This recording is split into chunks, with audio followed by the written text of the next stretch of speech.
Hello everyone, welcome, and in this week's video we are discussing photographing architecture that's hidden away in public accessible places. We're going to look at it from 2 points of view. We're going to look at it from the fear of taking photos in the places with the public around, and also how to get the best results in these types of locations. Let's do this. For those of you who don't know who I am, my name is James Kerwin, and this is me. I'm an architecture and interior photographer from the UK, and I love shooting abandoned places, relics, ruins, hidden gems and ghost towns, as well as off the beaten path locations all around the world. I'm posting new videos every Sunday, so why don't you join me for the ride by subscribing. You can also check out my website in the description below.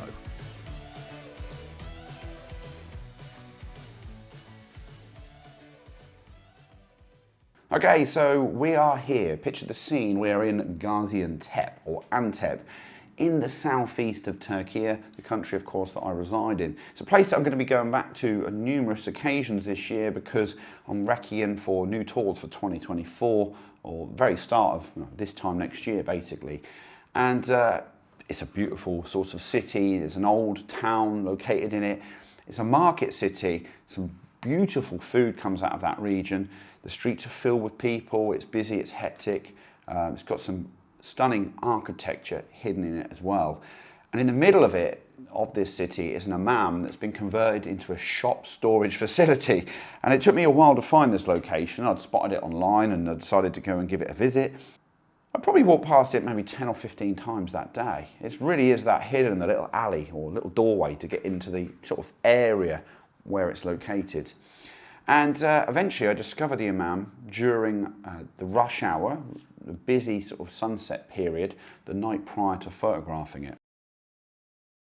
The next thing is I need time now to get to know the space. I've walked into the hammam, right, and I want to capture the essence of the building. Whether it's an internal building or an external, you kind of need to try and approach this the same way. On a practical level, of course, this means like scouting the location, noticing how the sun travels, where the shadows are, maybe different times of day are better for that than others, checking out the various access points, seeing where the lines converge, the compositional kind of aspect, I suppose, of the photography. But also, from a sort of like logistics point of view, looking at the flow of people, is it better to photograph it now, early, later, return at a later time of year it could even be. Say for example on an external where the sun's kind of like half and half across a building front. Do you want to include people in your shot? Do you not? Do you want it empty? For me, this hammam wanted to be like an empty space. After all, it was disused for a long period of time prior to the shops taking over. Okay, so we've now figured out the space. We understand the environment a little bit more. Now we need to undertake the challenge of photographing it. For the hammam, I'd asked the night prior when the passage or the doorway was open to gain access to be able to get in and grab some photographs. The door opened, I was told, at 7 AM. Now this gave me a window of opportunity. So I arrived at 7 AM, knowing that every man and his moped, as is the case with this location, would not turn up at that exact time. That would then give me an hour or so to basically capture imagery before other people arrived for work, and filled the space up with more challenges and more obstacles. Once I walked in at 7 AM, there was minimal people around, and because I'd looked around before, I knew where to start, which key shots to grab before the space filled up. In particular, in the main bath section, there was 2 shops that were in use, and I knew that I needed to be there before those owners. Stick around to the end and I'll show you the photos I actually captured after 7 AM.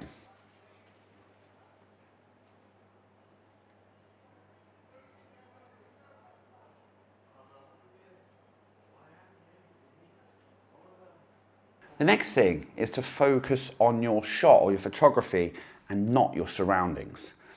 Whenever you arrive at a spot, you want to take your photos. You want to focus on your first one, pay attention to it.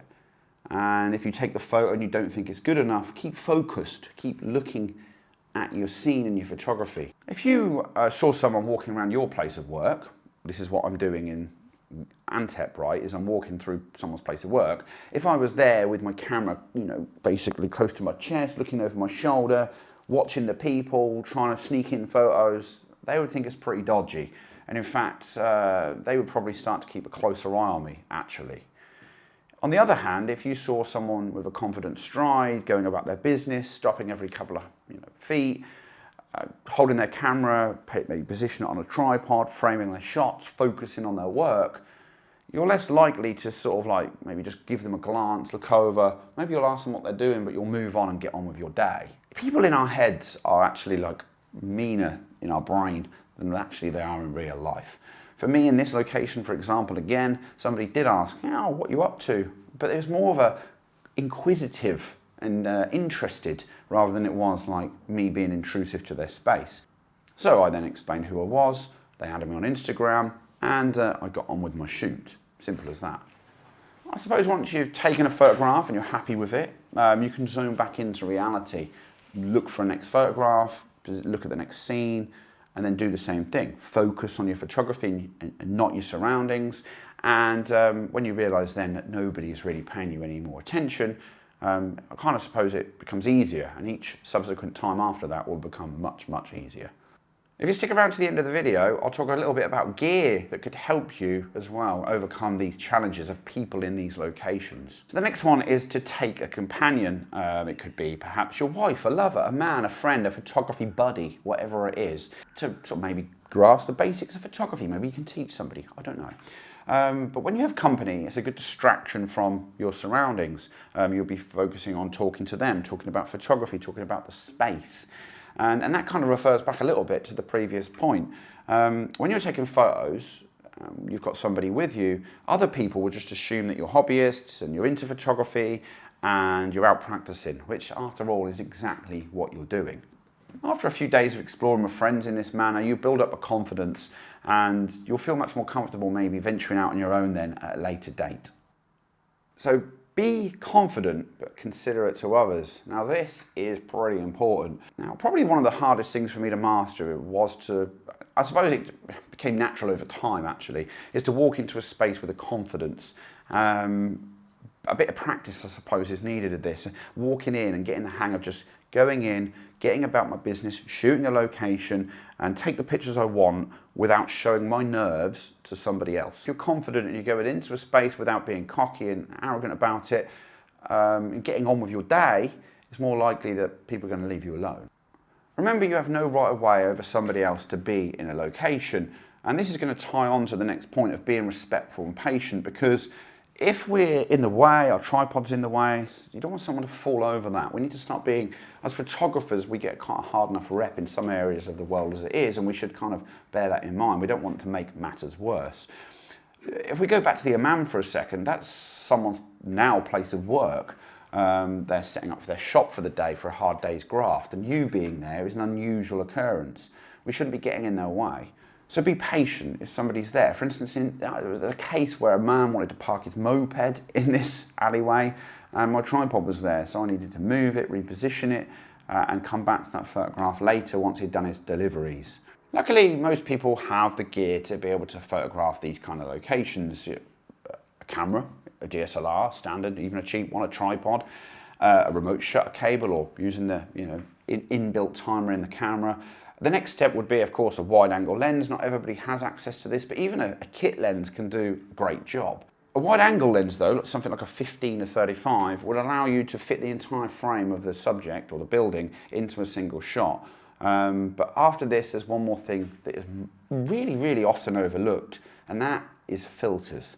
Adding some filters to your kit is never a wrong choice. For example, if you shoot a scene in like an exterior of a building, there's loads of crowd moving around, actually using something like a 2 or 4 stop filter can make you have a longer exposure time, photographing that subject over a longer period, meaning that the people moving in the scene are just become nothing. They're blurred out. They're not a constant in the frame, so they somewhat disappear in the end result. Also, polarizing filters. I actually used one in the hammam. It helped me to control unwanted reflections on those tiles or bricks in the floor, the cobbles, and it can also help on glare on tiles or contrasts. in the scene. It can stop windows glaring and purple fringing. It can help with all of those things. And it's actually often overlooked in architecture photography. So you could invest in a 2 to 4 stop filter, maybe longer if you want to do some creative work, and a polarizer. And they don't need to be really expensive, but thing of note, the better quality the polarizer, the less likely it is to be putting sort of nasty results into your work. And finally, don't forget as well that a human element could be interesting, and incorporating a human element into architecture photography is one of the most underutilized techniques actually. It's as if we think that adding people to a scene somehow contaminates the pure design beauty of the architecture. And in fact, I'm actually guilty of this myself quite a lot. Putting a person into a scene, by the way, buildings are designed by people, for people to walk in and out of. So actually adding people in can actually subsequently bring a dimension or a level of interest to the image. It allows us to see the building from the perspective of the person living in it, working in it, walking through it. We have a better understanding of the space, how it was built and how nowadays it interacts. On a practical level, it allows you as well to create scale in that image. It's something I've talked about before on this channel. It's an old video now, but you can see it linked above. We've talked about scale, putting people in the scene to show the vastness of a space. And yeah, it was an old video back in Georgia, but one that shows exactly what I'm talking about. These kind of images win awards quite a lot because they're creative, they're harder to pull off, but they do have that human element.